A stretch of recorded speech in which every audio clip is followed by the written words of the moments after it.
I just posted on Facebook and was like, hey, no, I'm trans. I want to be a girl. I posted some pictures I'd taken of me, like all dressed up and stuff. Very much a big just drop the bomb. Didn't talk to family, didn't say a thing. And my mum phoned me and was like, take that down right now. Like, take that post down now before your dad sees it.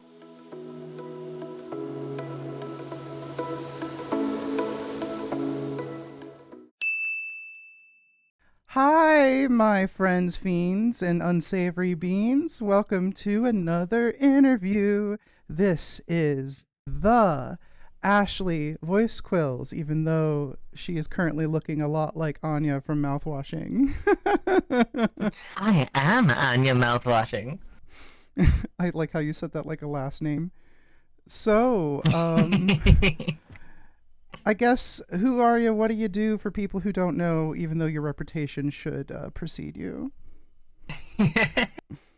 Yeah, hi, I'm Ashley Heather Quills, also known as Voice Quills. I am a voice actor and occasional internet meme poster, infamous for many, many things. You may have heard me in a bunch of stuff, either through my YouTube memes. I've been in a couple of indie games, like They Speak from the Abyss, Project Absentia, and my one real big thing is being in Warframe, as well as, given where we are and who I look like currently, may have heard me in some not canon but official animations as Anya. Ooh, yeah, exactly.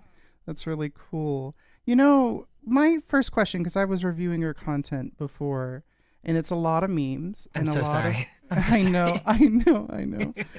A lot of memes and stuff. What happened first for you? Were you mostly known for the memes, and then you got into voice acting, or vice versa?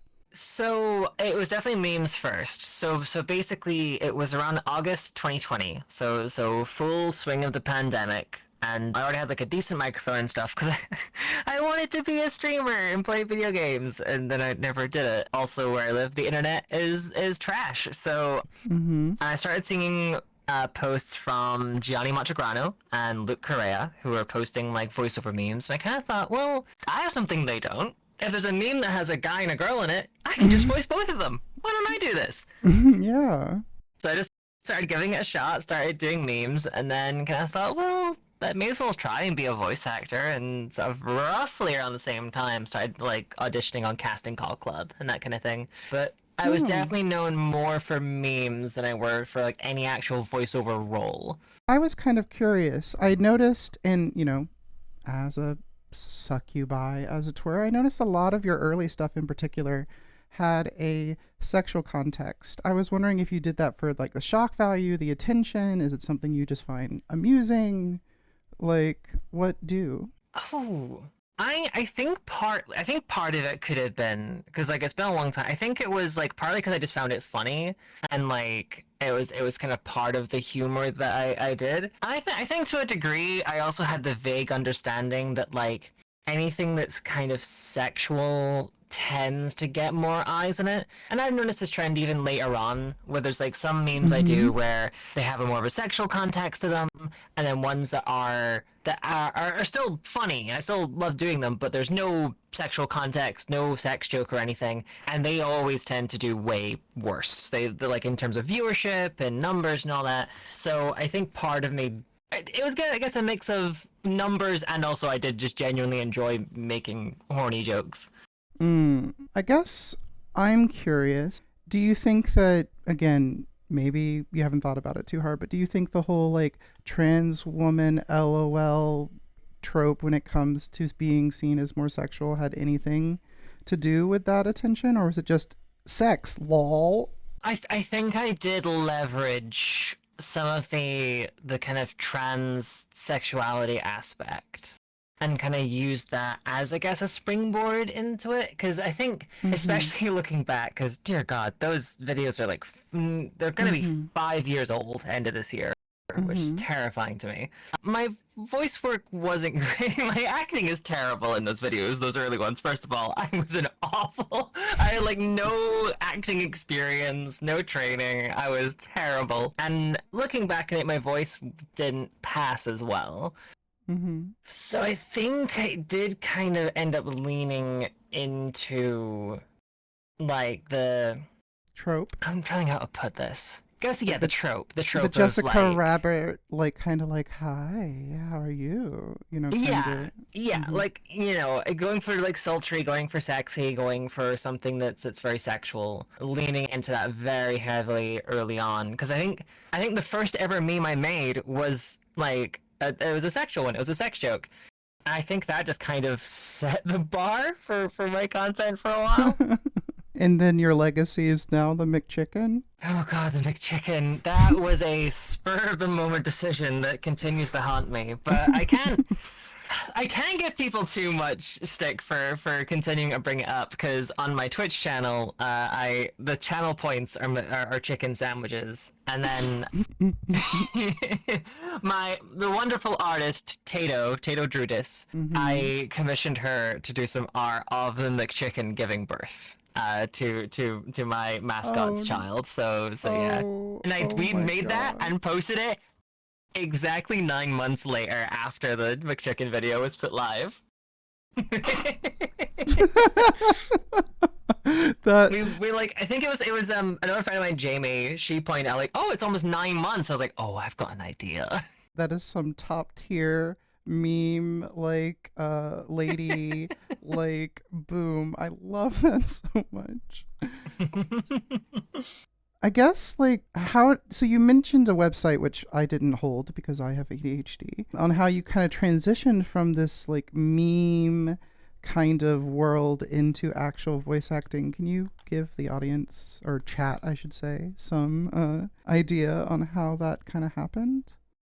Yeah. So Casting Call Club was the website I looked at initially, and it's a fantastic website. There's actually the couple things I need to audition for on there at the minute that I'm just being lazy about. So it's a really good place for actors of all skill levels, and especially good if you're someone who's newer to voice acting, looking to get some experience on lots of different types of projects. There's a lot of them are like Minecraft role plays that are like done on YouTube. Some of them are webcomic dubs. Some of them are fan dubs of anime or like reading manga and comics. And some of them are full blown professional projects that are like big studios. I think if I remember correctly from the website, I think Mass Effect, like the first Mass Effect got some people from Casting Call Club, which again, you're talking early 2000s. Like this is like ages But ago. still though. Yeah, like there's been some really big projects. And that's kind of where I started out. I remember I auditioned for a couple things. And then there was one that I auditioned for, pardon me, that was a Destiny 2 machinima.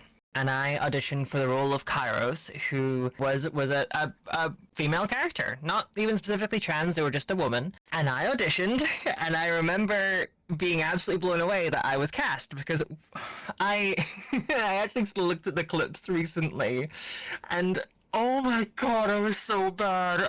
My accent doesn't hold at all. My voice is like the sound quality is terrible. Like, but at the time, it was like this huge like, oh my god, I've been cast in a project. I have scripts to read. And I'm voicing just a woman, and like that's just it. They're not like, oh, this is like the trans character or anything. Like, no, this is just a woman, and she's super smart, and she does all this cool stuff, and she has this like cool gunfight at some point. And, like it was great. It was like that was like the first thing I did. That's really, really cool. And I guess since you kind of did like touch on it, were you afraid that you'd get typecasted as a tran voice actor? I think I was more scared of auditioning for female characters and the casting director or just the person running the project would hear me and be like, "Oh god, no, what are they doing here?" Like and would Mm-hmm. I don't think anyone would directly like harass me or give me any issues or anything, but it was still the worry that okay, I'm putting myself out here to voice a female character and doing my best to sound as passable as possible. And I've just got to really hope I've got this. Because I've kind of worried. It's been in the back of my mind a few times. There was even an audition I did yesterday, and it was for a big project that I cannot say anything about. I'm fully NDA'd on this one. And I had to do some like more growly, aggressive voices as part of it. And when I listened back, I was still kind of like, oh god, no, this sounds way too masculine. This doesn't sound good at all. So and I still kind of had that worry, like I'm gonna send this out, and they're just gonna hear a dude doing this. They're not gonna hear like a Mm-hmm. woman do, because even though there are plenty of women who can do low, growly, aggressive voices that sound fantastic. Lady Dimitrescu. Everyone loves Lady Dimitrescu. You know, Maggie Roberts. Oh god, I might have gotten the name wrong, but I'm fairly certain that's her name. Like, she did a fantastic job, and her voice is absolutely wonderful. But it is something I do kind of still worry about now. Not as much, because I've now settled kind of more where my voice is comfortable, when I'm good at what voices I can do. But definitely early on, it was a bigger worry of like, I'm gonna send this in, and they're gonna think, why is a man auditioning for this? You know, when we've interacted in other settings, you had mentioned that Scottish feminine voices have a kind of a lower timbre. I was wondering if you've ever used that voice in a professional sense. Yeah, so there's a project which I don't think I can actually say what it is or anything just yet, but there's a character I auditioned for. I think, if I remember correctly, they were a trans woman. Like, explicitly it said in like the script. And I did my general voice that sounds kind of neutral American, whatever.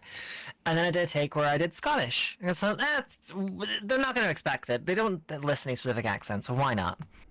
And then they Mm-hmm. sent back like, "Oh, hey, no, we'd love to have you as this character. This is the take we liked," and it was the Scottish Mm. one. Now, as you can tell, I don't sound the most Scottish. I am fully 100% born and raised, always lived here. I just grew up on the internet, and I steal people's accents without meaning to. So it's just kind of conglomerated into this weird amalgam. And so if I remember, what was the voice like? It was just trying to do like a kind of a Scottish thing, where it was, I think, maybe somewhere around here, where I was kind of talking like this, and that kind of thing, which even just on its own sounds a wee bit lower, but I think it's just how the Scottish accent says a bunch of words. They all kind of go, they kind of dip in lower, like the low, like it goes down. We don't have to say lower, although it dips a little bit, it doesn't go anywhere near as far down as my regular accent does. Mm. I'm curious, do It's a weird you. one. Mm-hmm. I'm curious, in your day to day life, do you actually use the Scottish accent or do you use the more American general because you're used to it? Yeah, this is how I sound now, is basically how I always talk day to day. I've been told several times that I could pass for being generally North American, apart from where I say stuff like cheers. Also, any double O words like food or book or room, those come out Scottish, and I can't help it. Like, I really need to Mm-hmm. tighten up on those ones so I can actually do a proper American accent when it's needed, but like, those are my kryptonite for sounding Scottish. Gotcha. I can't help it. You know, well, I always sometimes bring out my deep Southern American accent from time to time. Oh. So I understand. You know, since we did mention real life a little bit, kind of what was your journey? You mentioned in 2020 that you started the kind of online thing, but what was your journey for like figuring out? Ah, so I think I realized around when I was 14 or 15, I think is when it fully clicked in. Because I know around that time, maybe around like 13, 14, I'd been like questioning my sexuality and like wondering like, who am I? Like, whoa, like, what do I like? What do I want? The usual teenage, your world's coming down all around your head kind of thing when you're trying to figure out who you are. And I remember over the course of weeks, I was like slowly. The main thread I was tugging out of my brain, honestly, is if I was gay or not. Because I was like, oh, but like there's some guys I Mm-hmm, find kind mm-hmm, of cute, but like, mm-hmm, I don't know. And then over time, I think it was. I know for a fact I'm not the only trans person who's had this be part of their mm-hmm. discovery. To gloss over, there's a specific category of entertainment that teenagers tend to find during those years, with a specific name that is usually how some people describe trans women in a very way. On Orange YouTube. Seeing that, yes, exactly. Seeing that, I think then, like, oh, this is the thing. Okay, all right. And then that kind of, I guess, stuck with me a bit. And then I think there was just one night I was in the shower, and it just like there was this sudden like snap in my head, and I was like, oh, okay, this is what it's like. I remember I wrote this like page in this like little green book that I had, like a little green notebook, and I wrote out like a letter to my friends at school. And I Mm-hmm. remember being so clinical with how I wrote it. And I was like, I've been thinking, da da da. I would like to be a girl. I would like to get a sex change operation, all that kind of thing. And I showed them. And they were all very lovely and very sweet. And they were very, very happy with me. And even went to the point where when I started like buying girl clothes when I could, I would bring like a little bag of them with me to house parties, and I would get changed in the bathroom and like put on makeup. And the outfits I had were terrible, and my makeup was awful. It was really bad. But I feel like people would like, oh, I know you seem so much happier. You seem like much more comfortable. Which was Mm-hmm. okay. This is definitely what I need. You know, I tell my parents. Well, I tell my mom, and she didn't react the best. Not completely hostile, but one moment I very much remember was we went to the doctors, my local doctors, to kind of talk about it. And like the guy there was like, okay, so you have kind of ended up in the worst possible town for this to happen. Because where I live it's not awful, but it's pretty conservative. Mm-hmm. And the guy's like, right, you need to get in touch with this clinic and you'll get put on a waiting list, and then they'll go through all the stuff. And my mom kind of broke down crying, saying it's just not what you want, is it? Which I think she was meaning it's not what you want as a parent. And me and the doctor just kind of looked at each other like, oh boy. So I think it was then, just before, like it was very late into my last year of secondary school, before I went off to university, I phoned up the clinic and was like, hey, I want to get put on the waiting list. And they said, okay, that'll be about 11 months before your first appointment. And I went, okay, you know, I'm good, thanks. Actually, never mind. Hung up, and then sat there in my car for like a minute and went, what did I just do? And like phoned them back, like, hi, yeah, it's me again. Put me on the waiting list, please.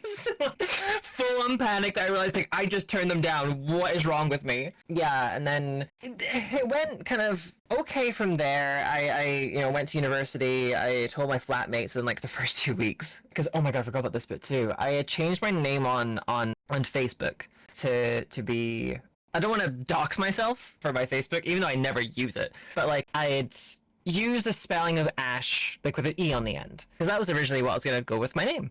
And my mum saw it when I changed it, looked it up, saw Ash from League of Legends, and messaged me, female in video game setting? Question mark, question mark, question mark, which is the most like awkward way of describing it.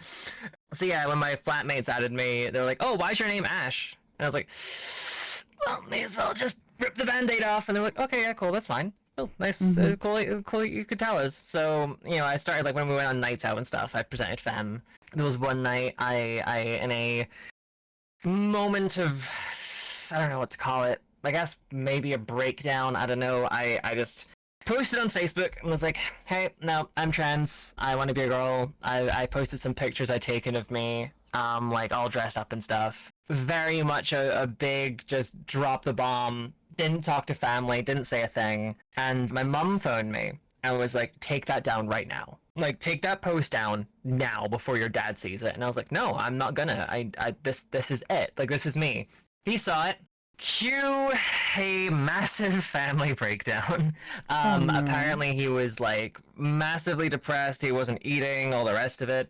My parents were still paying for my phone at the time, so my mum immediately canceled that, so I had no phone signal anywhere I went, which was great because I paid for train tickets to go back down to see them, and then I hadn't loaded up the tickets when on my phone before I left, so then I had no signal and no Wi-Fi to connect, so I couldn't get my tickets, so I had to buy another set of tickets at the train station. Wonderful planning. I had family friends messaging me, like trying to get me to understand like what they're feeling, and yeah, the whole thing. Like dad tried, like my mom had been having like some kind of like abdominal pain or something. I never actually got the details on what was going on, but he told me that I was killing the family physically because of all this. Ended with me moving out to go live with some friends. It lasted about a day before I went back home. There was a somewhat of an agreement where I would not do anything transition related for a year. Even though I know. I know. It's okay. I agreed with it to keep the peace, but I then knew immediately, no, I'm not. No, I'm gonna keep doing this. I'm gonna keep pushing for it. Which when my I think what was it? I had a conversation with my younger brother, and his opinion basically was, I don't care what you do. I just care that Dad's upset. So, and I told him like, look, I know I said I wouldn't do anything for a year, but I fucking can't. If I do that, I don't know what I'm gonna do. I need to do this. Apparently, then my dad then basically bullied him into telling him what me and my brother talked about in a private one-on-one conversation. And when he found out that I'd planned to keep on transitioning anyway, he threatened to drive off and never be seen again. Go get milk. Yeah, like, which I then also told my mom, because he was like, don't tell your mother about this. I was like, well, no, I'm going to tell her. So I told her, like, yeah, I basically said if I am going to continue to transition, he's just going to disappear or, do something more drastic. And she told me, well, that's your decision then. Like, oh, okay, cool, all right, yeah, no, just yeah, put my dad's life in my hands, all right, wait a minute, okay, cool. I mean, joke's on him. I mean, I was sat here, like, 7+ years on HRT, very obviously looking like a woman, with tiggle bitties, and he still sat there. Coward.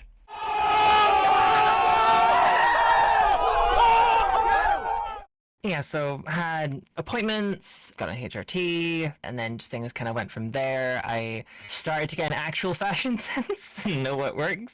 I, started taking HRT at university, and then came back home. It was kind of an awkward thing where an old friend from school kind of got me the job where because although I'm a voice actor, I have a 9-to-5 job that is like what I'm saving up with to afford classes. And my friend from school gave me the recommendation, and I used like my dead name and all that because I hadn't changed anything legally. I remember like it was about 3 months in at the job. It was just like an office job, and I was like, I cannot take this. I cannot take being called my dead name all the time and seeing it in emails and all that. I cannot do this anymore. So I emailed my manager, who was sat like just across the room from me. I'm like, hey, I know you might know this because I mentioned it when I was being hired, because there was like a whole question about, oh, why did you drop out of university? Because I'm a uni dropout, hello. And I mentioned because like issues with family and being trans and all that kind of threw me off, da da da. I was like, you might know this already from HR, but I'm trans and I would like to change the name that is used around the office. And I remember saying send and like, whew. And I saw him get up and walk out the room, and I was like, oh dear God, what is going to happen? But everything was cool, work was chill, changed all my stuff. I'm nothing but amazing and supportive. And Good. yeah, just kind of coasted along on that until voice acting started, and then, yeah. Wow. I deeply related to some of the stuff that you were sharing. Like, I remember with my father, he was a holdout. My mother, that's a completely different story. But we were having this knockout, drag out, like, screaming match at one point, and he's like, son, these things have to have a give and take, blah, blah, blah. And I was like, oh God. I was like, well, what the F are you giving? and even though this was on the phone, I could just see his kind of jaw just drop mentally. And he's like, you know what? Actually, you're 100% right. And he at least used my name and pronouns after that point. Nice. God damn. Yeah. Mine, it's been kind of weird because my mom's quietly supportive.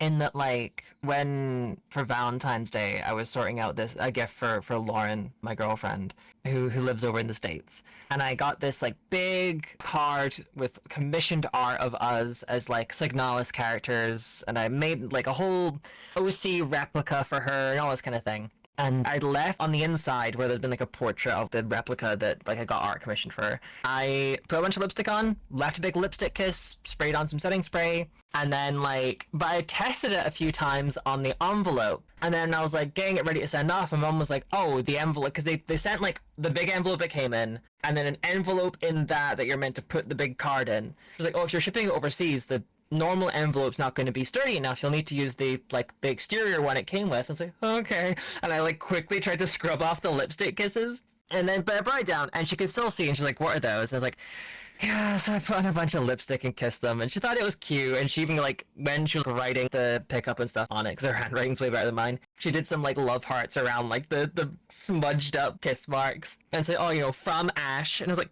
that's the first time you've used, like, I didn't say anything right in the moment. But then I was like, mentally, I was like, that's the first time you've said my name. In all these years, that's the first time you've said it. Like, oh my God. Meanwhile, my dad still calls me son and lad in every single sentence.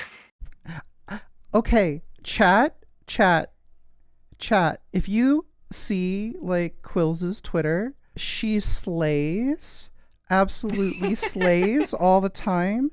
And you would think that there was, oh, we're going to like a dementia ward. He's coasting on Joe Biden's coattails if you call someone who looks like Quills as lad. Like I'm walking around, like I'll go downstairs, I'll be wearing boots with like the Doc Martens boots with the roses on them, with rainbow laces, skinny jeans. I don't care, skinny jeans are style, I love them. Wearing skinny jeans, and then like a body forming top that shows off my D cups and like a woman's leather jacket. And I will strut through the living room and he's like, all right, lad? And I'm like, oh, for fuck, how are you doing this? How? The cognitive dissonance must be off the scale. Because it's even getting to the point where my mom will refer to me as she and then kind of have like a short circuiting moment when she realizes what she's done. Like, it's insane. I don't get it. I don't understand. How many years has it been? Since I came out to them, and there was that big falling out, 8 years? 8 and a bit? Maybe closer to 9? And how many years on HRT? 7 years and a couple of months. I mean, Jesus, like... Yeah, no, yeah. You'd have thought things would change. Yeah. It's wild. I guess this is a unique opportunity to actually ask a question about, because political climate right now is just, but we have very, very different situations from across the pond. I guess I would like to give you the opportunity to kind of talk about it, because I feel like most of my audience is from the States, so they wouldn't maybe know about it. So famously, the UK is known as Turf Island. I'm I say relatively lucky. I live out in the countryside, so it tends to be relatively like peaceful, and I don't see many people. And even when I've been in the cities, everything's all cool and chill. I've been very, very lucky for a number of things, because I know a lot of other trans people when they, as I said, I used to be at university. I used to be in Glasgow a lot.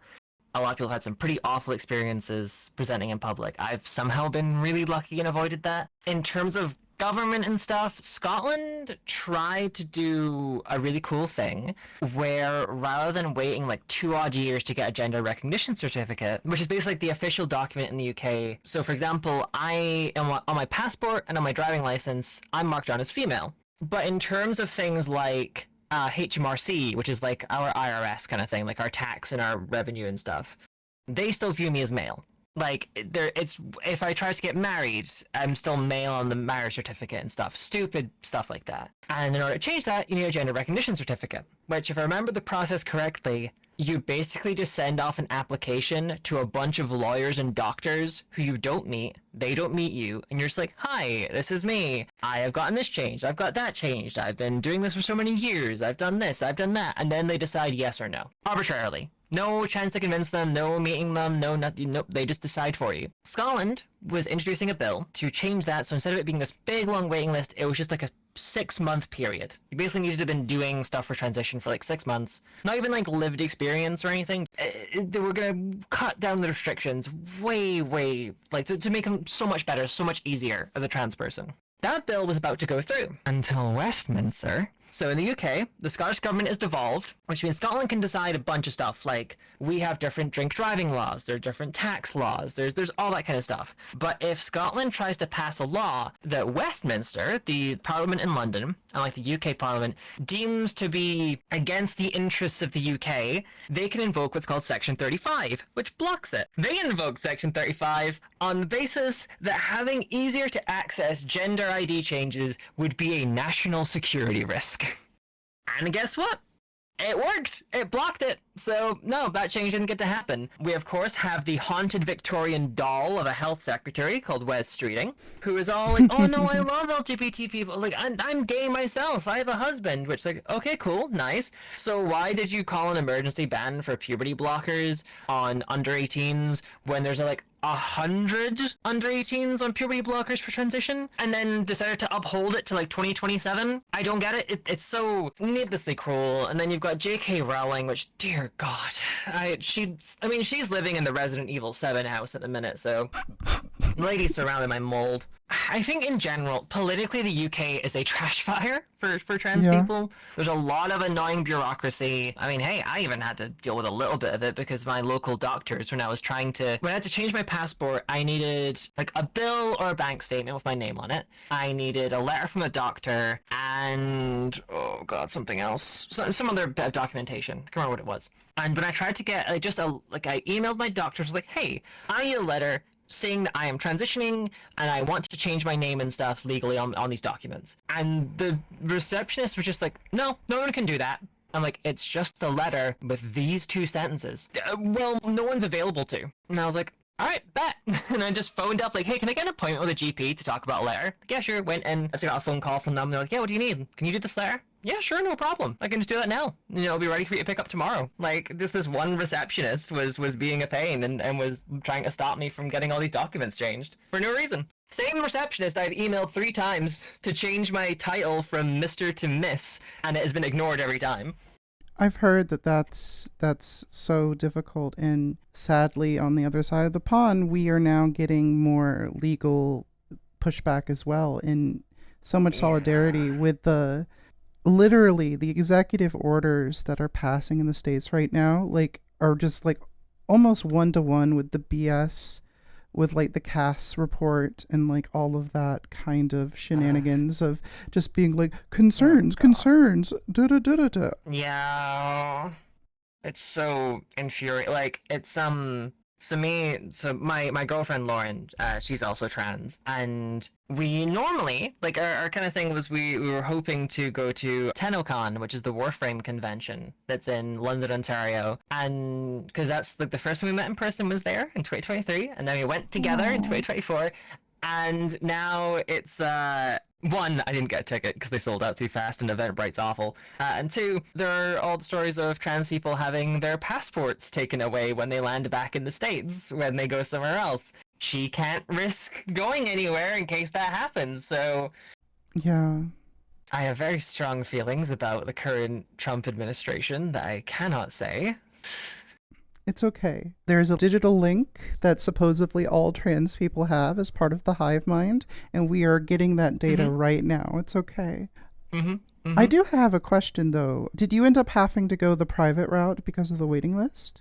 No, so I got very lucky. My wait for my first appointment was, I think, a year and a month, and I got an HRT in 2018. I think it was, yeah, no, it wasn't 2018, it was 2017. Yeah, I think it was October 18th, 2017. And so I got mine relatively quick, especially compared to now. I think the main issue and I could be entirely off base here, because again, I've been on like getting my HRT regularly, no problem for the last 7 years. It seems to mainly just be the clinics are segregated and they're not funded well, and there's a huge backlog of people waiting to be seen, especially after the pandemic when there was a lot of people with nothing really to do except introspect. Because we did kind of see there was a big wave of trans people coming out and like eggs cracking when the pandemic hit, because you're now kind of stuck inside with your thoughts, so a lot of them start coming to the surface. So yeah, I think I've heard some horror stories where like, I think, what is it, the clinic I went to in Scotland, I think the wait list is 7 years. I think there's one in Yorkshire that has a 35-year wait list. Like, absolutely insane. There are some things I have had to go private for. The UK gender NHS stuff doesn't recommend progesterone, so I've had to go private to buy that myself. Which, again, anecdotal, I've heard it, for some people it works a lot, for some it doesn't work very well. For me, it works, it's fine. I wouldn't say it's been like a miracle drug or anything, but it has helped. But there's like a friend of mine who's been on a waiting list for like 2-3 years. And I was like, when I heard like she's been waiting that long, I was like, yeah, no. And just bought her some A online. Obviously cannot say what the source is for safety. Gotta keep this secret. We don't want the sites going down. So yeah. No, I do know people who have had to go private though, because of how long the wait lists are, which is insane. It's ridiculous. I guess to kind of go into something completely different, how are you, or at least from where we've been, when you go back to kind of the voice acting stuff, do you sometimes get started on a project for one voice and then they're like, oh, because of how flexible you are, can you just kind of do this and we just add it to the tab? So I guess technically Warframe did this when they got in touch with me. So they emailed me 2 hours before my birthday and were like, "Hey, we have a thing we'd like you to audition for." And I was like, "Absolutely!" And then they're like, I think like a day or two later, they're like, "Actually, we have two things for you." And they sent me a script that one was male, one was female. And then when the final recording was done, I did both as well, which is very fun to see. Most other projects, it tends to be, I think with those one indie game, was it Plora, Orbs of Phantom, where I voice like the big villainess, and they're like, "Yeah, we need someone who can like voice like some other minor thing." So I voiced some like the diary of like a gruff mercenary, and I was like, "So like, yeah, sure, I can just jump in and voice that," and like did like that what kind of voice did I do? I can't remember, but it was kind of like the lower, kind of gruffer, like, "Yeah, around here kind of thing, where you can try and act all tough and masculine like I really am," you know? Um, so it does sometimes happen, but it's very rare. Most of the time when I'm hired for a project, it's like, this is the character you auditioned for and that we really liked you for, so you voice them. Mm. Well, speaking of voicing things, to talk about why we're in this world, it seems like you've been doing a lot with mouthwashing. Do you want to talk about that with the Yes. everyone? Yeah, so I initially kind of heard of Mouthwashing just as like a fantastic, amazing game. I remember watching, oh, I think was it Manly Badass Hero on YouTube? Did like a playthrough of the demo from ages ago. And I was like, okay, cool, this game looks pretty cool. This looks pretty sick. And I think it was 2 weeks after it came out, I kind of got into it and I played it on stream. I think on Halloween, and I did a voice through. I just like voiced all the characters, which, dear God, considering I gave two of them really gruff voices, I gave like Swansea, like kind of like a gruff Texan, and then Jimmy had a slightly gruff voice. So by the end, my throat was shot. Yeah. It was rough, but I did that. And then I was like, yeah, no, this game was fantastic. Absolutely love it. I could talk about Mouthwashing as a game for ages. But then Joe Tastic, who is an animator friend of mine, who I mainly work with doing Signalis animation stuff, he reached out and was like, "Hey, I'm animating the scene in Mouthwashing where Jimmy and Daisuke find Anya locked in the medical room and like are trying to get in.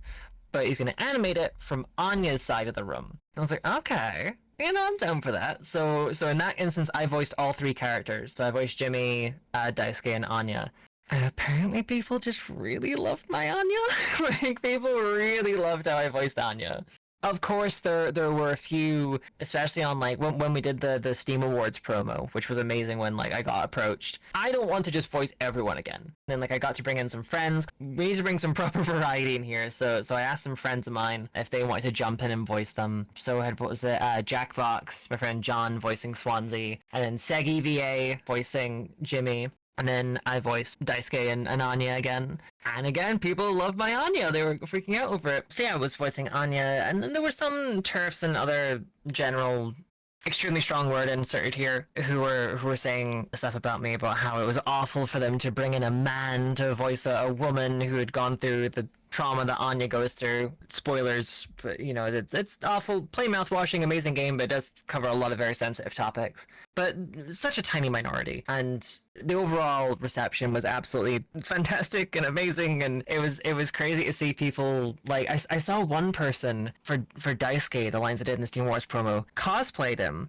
and then did like a live action TikTok thing where they mouthed my dialogue so you could hear my voice in crazy stuff like that. Like the mouthwashing community is wonderful in so many ways, and the amount of love I got was incredible. And then there was obviously the post Steam Award stuff, which sadly mouthwashing didn't get it. I'm not going to call foul play because it's Steam.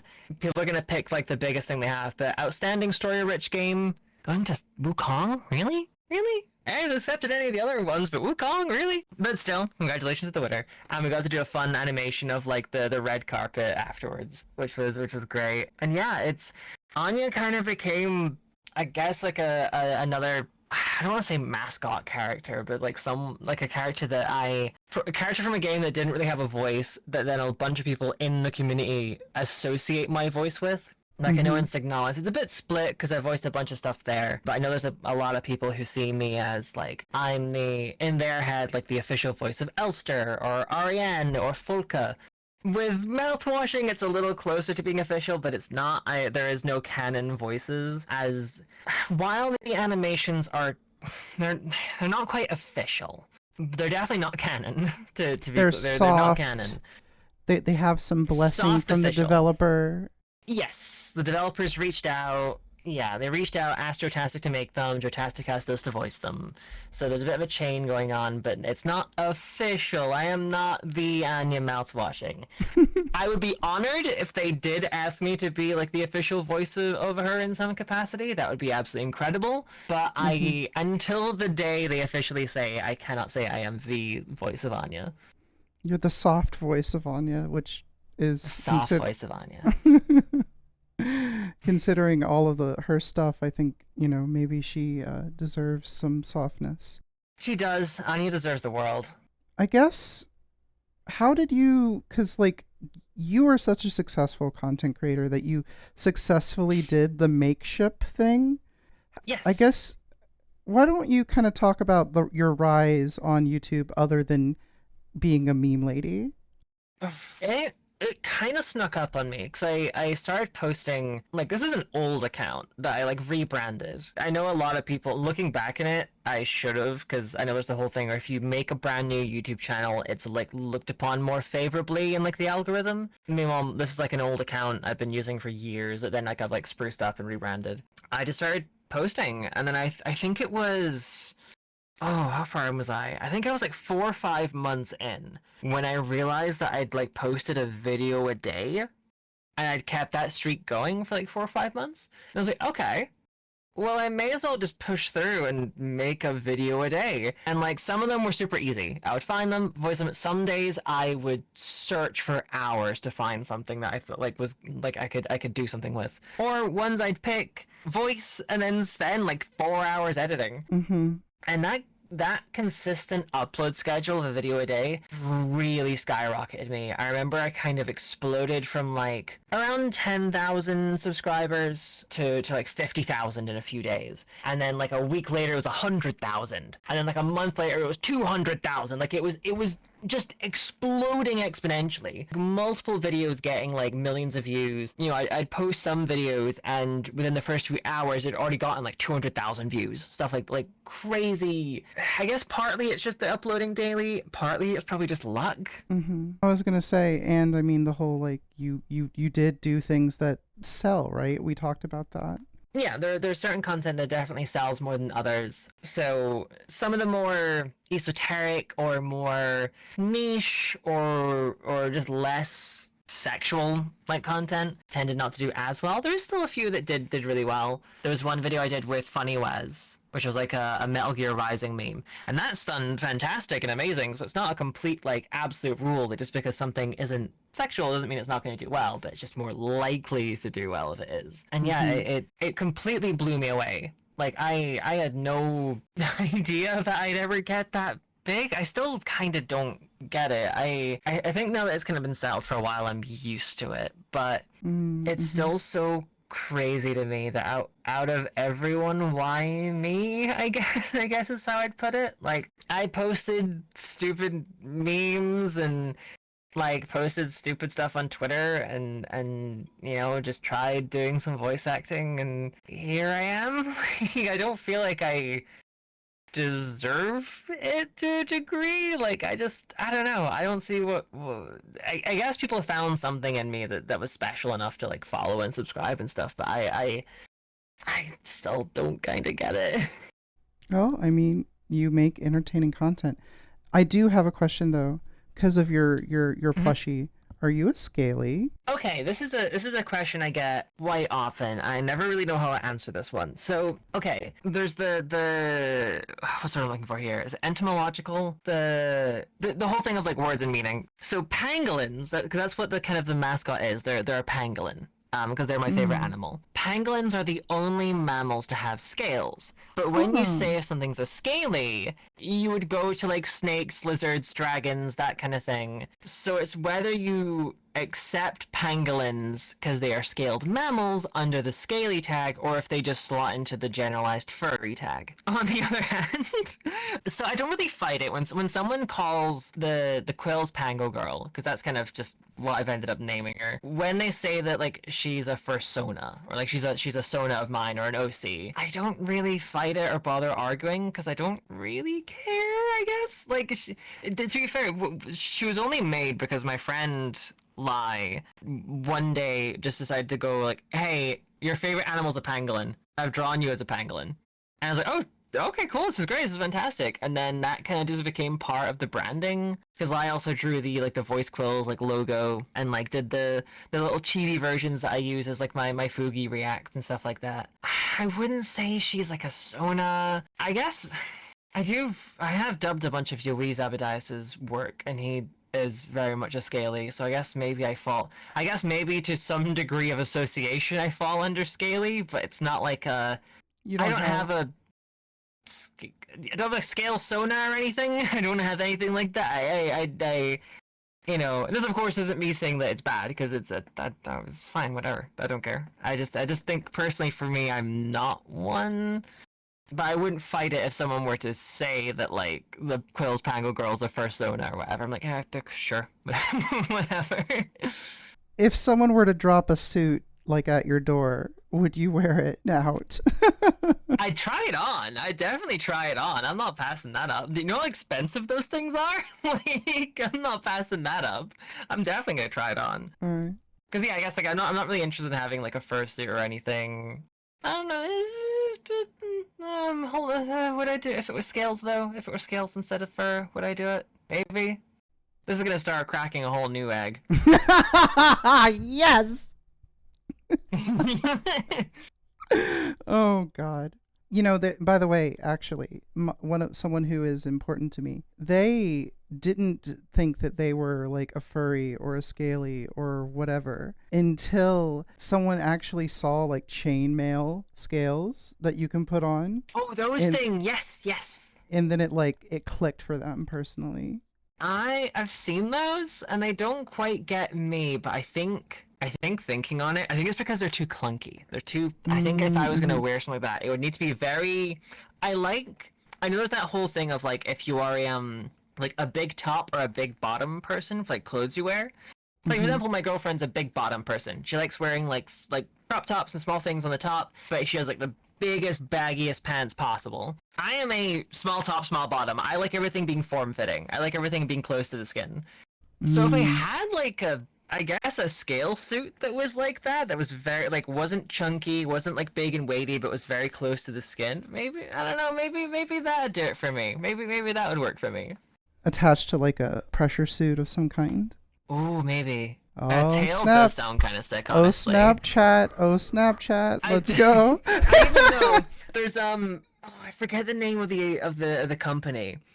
But years ago, I did a class for voice acting, and it was Victoria Atkin, who's a fantastic actor, been in lots and lots and lots of stuff. So she ran classes where she would do the warm-ups and intro stuff, and then it would go to a guest coach who'd cover specific things. She was actually the first professional class I had. Nothing like being 6 months into voiceover, completely fresh-faced, among a bunch of people who've been doing it for years, and your first ever guest coach is Roger Clark, Arthur Morgan in Red Dead Redemption 2. Terrifying. And then the second class is Roger Craig Smith, who's currently Sonic in all the games, and is Mirage in Apex Legends, and yeah, so one of those classes was run by a guy called Ace Rule, who his company makes prosthetics for use in motion capture. So everything from special arm crutches that you would use to crawl along the floor like a dragon to full digitigrade legs that are sort of almost like mech legs that you step into to let you, and it's so that when people do performance capture, rather than them just oh they're standing on their tiptoes to do it,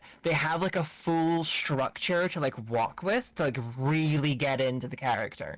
And one of the things he makes is full-on tails, and they're not just a plank. They're multiple ball joints, so it sways and swings back and forth like a tail does. I kind of want one. A tail like that would be pretty sick. Yeah, no, I could see that. I'm just saying, it'd be pretty sick. Okay. I guess we haven't really, when you do these type of interviews, they're what are your favorite things that you've done? LOL. We haven't really gone there. What are your favorite things you've done?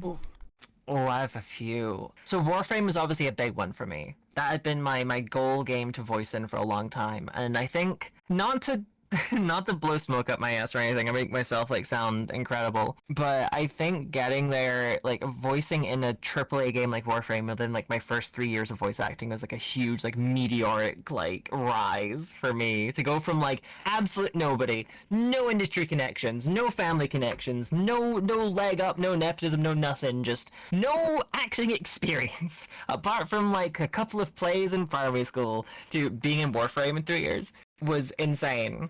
And getting to like, I still remember like going up there and like going to the studio and like getting to record it all and then going and playing the mission and hearing like that's me, that's my voice. It's absolutely insane to me. And I love it. Another fun favorite one, it's a pretty recent one too. There's an audio drama series called Find Us Alive, Mm-hmm. which is like an SCP Foundation audio drama. And it's basically about this SCP site that like disappears off the face of the earth, but like everyone in there is fine. They're just kind of trapped separate from the world.